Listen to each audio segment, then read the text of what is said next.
Episode 3 की तरफ बढ़ने से पहले मैं बता देना चाहता हूँ कि जिस किसी ने भी एपिसोड 1 और 2 नहीं देखा है वो जाके चेकआउट कर सकते हैं। ओके। और प्लेलिस्ट पे भी मिल जाएगा वीडियो बेसिकली, और मैं लिंक भी दे दिया वो डिस्क्रिप्शन के नीचे। तो जिस किसी ने भी चेकआउट अभी तक नहीं किया है तो जाके देख सकते हैं। ओके। तो जिस किसी ने भी देख चुका है तो उसके लिए आज का शुरू करते हैं ये वाला एपिसोड उधर से ही शुरू होता है जिधर से एपिसोड खत्म हुआ था। ओके। सो एपिसोड 2 के एंड में ही हमारा एपिसोड 3 शुरू होता है और अपना मेन प्रोटैगनिस्ट को दिखाया जाता है जो कि कह रहा होता है कि क्यों नहीं उड़ सकता, उसका रीज़न क्या है। और अपना डिलीवरी बंदा कहने लगता है कि हम लोग दोबारा जल्दी मिलेंगे। बस इतना कहकर अपना डिलीवरी बंदा जो है आसमान से उड़ के चले जाता है और अपना मेन प्रोटैगनिस्ट सवाल लेते हुए खड़ा हो जाता है। फिर और कहने लगता है कि तूने तो कहा था कि तुम तो एक बर्ड हो। और उसके बाद सीन शिफ्ट होता है और फिर एक रेड बिल्डिंग को दिखाया जाता है और उसके बाद एक क्लासरूम का सीन दिखाया जाता है। और उसके बाद अपना मेन प्रोटैगनिस्ट को दिखाया जाता है जो कि अपने मन में थॉट पे सोच रहा होता है कि डिलीवरी बंदे से आज जो उसका कन्वर्सेशन हुआ उसी के बारे में सोच रहा होता है। उसे बेसिकली ये लग रहा होता है कि उसने जो कुछ भी कहा सब कुछ एक फेक था, एक झूठ था। और जब तक वो उड़ के चला ना गया तो तब तक उसके बारे में, उसकी बातों पे अपने मेन प्रोटैगनिस्ट को कुछ भी यकीन नहीं हो रहा था। जब उड़ के चला गया तब उसको, अपना मेन प्रोटैगनिस्ट को अपना डिलीवरी बंदे के बातों पे यकीन होने लगा जो कुछ भी उनने कहा था। ओके। सो बेसिकली यही थॉट उसके मन में चल ही रहा होता है और तभी उसे सडनली कुछ पीछे देखने लगता है। उसे सडनली कुछ फील होता है और वो पीछे देखने लगता है और उसे लगने लगता है कि उसे कोई देख रहा है। ओके। तो अपना मेन प्रोटैगनिस्ट फिर सोचने लगता है कि, और फिर डिलीवरी बंदे की बातों पे ही सोचने लगता है कि उसने कहा था कि हम लोग दोबारा जल्दी मिलेंगे। और वो सोचने लगता है कि हम लोग कैसे मिलेंगे, लाइक उससे तो मेरा पता भी नहीं कि मैं कहाँ पे रहता हूँ और ये सब चीज़ें वो सोच ही रहा होता है। तो और तभी बाहर का सीन दिखाया जाता है जहाँ पे एक कार को दिखाया जाता है, बेसिकली थार ही होता है शायद से। और उस पे से बंदे लोग निकल के आते हैं। ओके। और एक होता है अपना डिलीवरी बंदा और दूसरा दो बंदा कुछ पता नहीं होता है, मतलब वो लोग न्यू कैरेक्टर होते हैं। ओके। तो एक दाढ़ी वाला बंदा बेसिकली बोलूँगा, उसका नाम पता नहीं है ना, उसके दोनों बंदे का नाम पता नहीं, तो मैं उसे दाढ़ी वाला बंदा बोलूँगा। और वो दाढ़ी वाला बंदा बोलने लगता है कि मैं तो बहुत ही एक्साइटेड हूँ, ऐसा ही बोलने लगता है और वो बहुत ही खुश होता है। और अपना डिलीवरी बंदा कहने लगता है कि ज़्यादा खुश मत हो, तेरा मुँह जो है, तेरे कुछ ज़्यादा ही खुश दिख रहा है, तेरा मुँह जो है कान तक आने लग रहा है, तेरा मुंह बेसिकली स्ट्रेच होकर कान तक आने लग रहा है।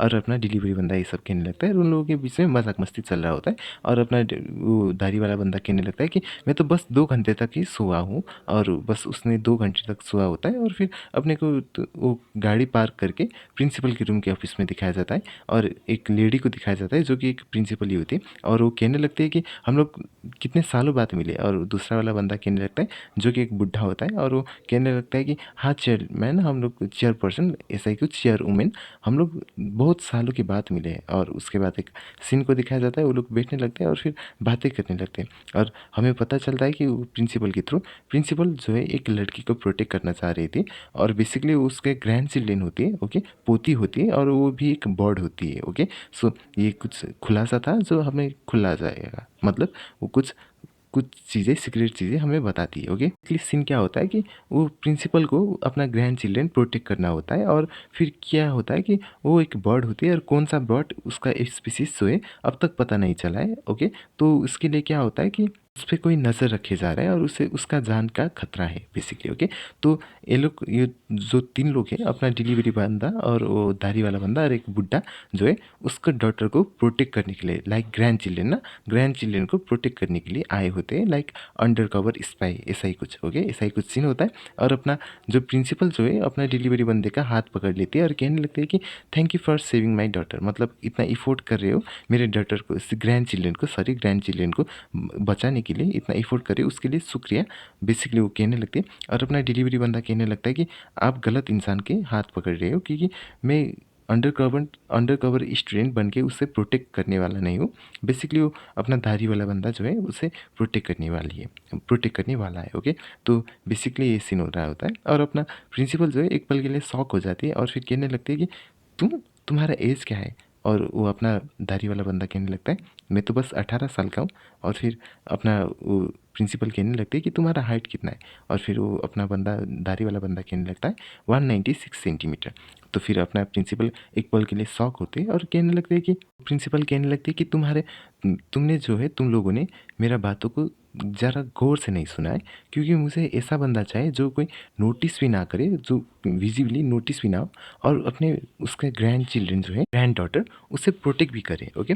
और मुझे कोई ऐसा बंदा चाहिए, और तुम तो उसके लिए सुइटेबल भी नहीं हो, क्योंकि बेसिकली वो मुँह पे बोल रहे हैं कि तू बहुत ही ज़्यादा बुड्ढा है, इसलिए तू सुइटेबल भी नहीं, तू मेरे से भी ज़्यादा बुड्ढा दिख रहा है। बेसिकली वो प्रिंसिपल की बात तो वो थी, ओके। मतलब वो कह रही थी ये सब चीज़ें। और अपना जो दाढ़ी वाला बंदा है वो एक पल के लिए शॉक और फ्रीज हो जाता है, और उसकी खुशी जो है, वो एक्साइटमेंट उधर की धरे ही रह जाती है, ओके। और फिर अपना प्रिंसिपल जो है कहने लगती है कि अब से तुम नहीं जाओगे इस मिशन के, डिलीवरी बंदा बेसिकली मिशन पे जाएगा, ओके।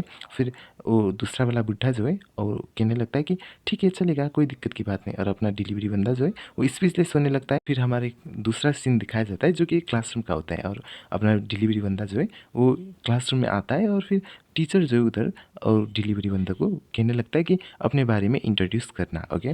फिर अपना डिलीवरी बंदा जो है अपने बारे में इंट्रोड्यूस करने लगता है। फिर सीन शिफ्ट हो जाता है और कार का सीन दिखाया जाता है। फिर एक बुढ़ा जो आगे का बुढ़ा होता है वो उसी को ही दिखाया जाता है। और फिर जो बुढ़ा जो है वो टेंशन में होता है, कुछ सोच रहा होता है, ओके। फिर बेसिकली क्या सोच रहा होता है कि फ्लैशबैक सोच रहा होता है, जिस पल उसका जो है, और हमें अब पता चलता है कि वो बुढ़ा का जो वो डिलीवरी बंदा जो है उसका खुद का बेटा होता है, ओके। सो ये पहली बार पता नहीं था, अभी जाके पता चला, ओके। सो बेसिकली हुआ यूँ होता है कि अपना जो बुढ़ा जो है बेसिकली डिलीवरी बंदा का बाप जो है, उसके बाप को उसने चाकू मार दिया होता है, ओके। सो चाकू मार दिया होता है, और उसी बारे में वो सोच रहा होता है कि वो बेसिकली एकदम ही शॉर्ट टेम्पर वाला का बंदा है, उसे कुछ भी समझ नहीं आ रहा होता है, उसे कुछ भी समझ नहीं आता है, और पता नहीं कि वो स्कूल लाइफ को एडप्ट कर पाएगा कि नहीं। बेसिकली उसको फिक्र हो रहा होता है कि वो बंदा एडप्ट कर पाएगा कि नहीं, क्योंकि उसने मेरे को बचपन में चाकू मार दिया था, और उसे कुछ भी चीज़ें एडप्ट करने में बहुत ही ज़्यादा दिक्कत होती है, और वो बेसिकली इंट्रोवर्ट टाइप का बंदा होता है, ओके। फिर अपने दूसरा सीन दिखाया जाता है जो कि डिलीवरी बंदा जो है अपना मेन प्रोटैगनिस्ट को देखने लगता है। फिर अपना मेन प्रोटैगनिस्ट बुक से कवर कर लेता है अपने फेस को, ओके। फिर सोचने लगता है कि प्लीज़ प्लीज़ प्लीज़ वो मुझे नोटिस ना करे, इसे सोच रहा होता है। फिर अपना डिलीवरी बंदा जो है उसे ही घूर घूर के दिखाया जा रहा होता है, क्योंकि उसे नोटिस हो चुका होता है। दोस्तों वीडियो हो चुका है ख़त्म, तो सोचा था कि डेली 1 मंथ तक मैं कंटिन्यूटी करूँगा। और हुआ यूँ कि दोस्त लोग गाड़ी लेके घर आ गए, फिर कैफ़े जाने के लिए फ़ोर्स करने लगे, और हम भी चले गए। तो उधर सब कुछ खुशी का माहौल था। एक लड़की हमें देख रही थी, तो दोस्त लोगों ने बताया कि वो जो लड़की है कब से तुम्हें ही देखे जा रही है। तो हमने उसे देखा, तो हम उसके आँखों में एक पल के लिए खो सा गए, और फिर अंत में हम सब लोग उधर से जाने लगे, और वो आँखों में नमी लेके हुई आई, और फिर हमसे कहने लगे कि कितने खुश रहते थे। फिर मैंने उसे टोक के बीच में कहा कि अगर तुम्हारा किस्मत में मेरा साथ लिखा होता तो। और फिर हम लोग उधर से चले गए, और उसके बाद कुछ करने का मूड ही नहीं था, कुछ एपिसोड बनाने का मूड ही नहीं था। तो सोचे कि क्यों ना आज एपिसोड बना के डाल ही देता हूँ। तो फिर आज के लिए बस इतना ही, दूसरा एपिसोड में जल्दी लेके आने की कोशिश करूँगा। तब तक के लिए सायोनारा।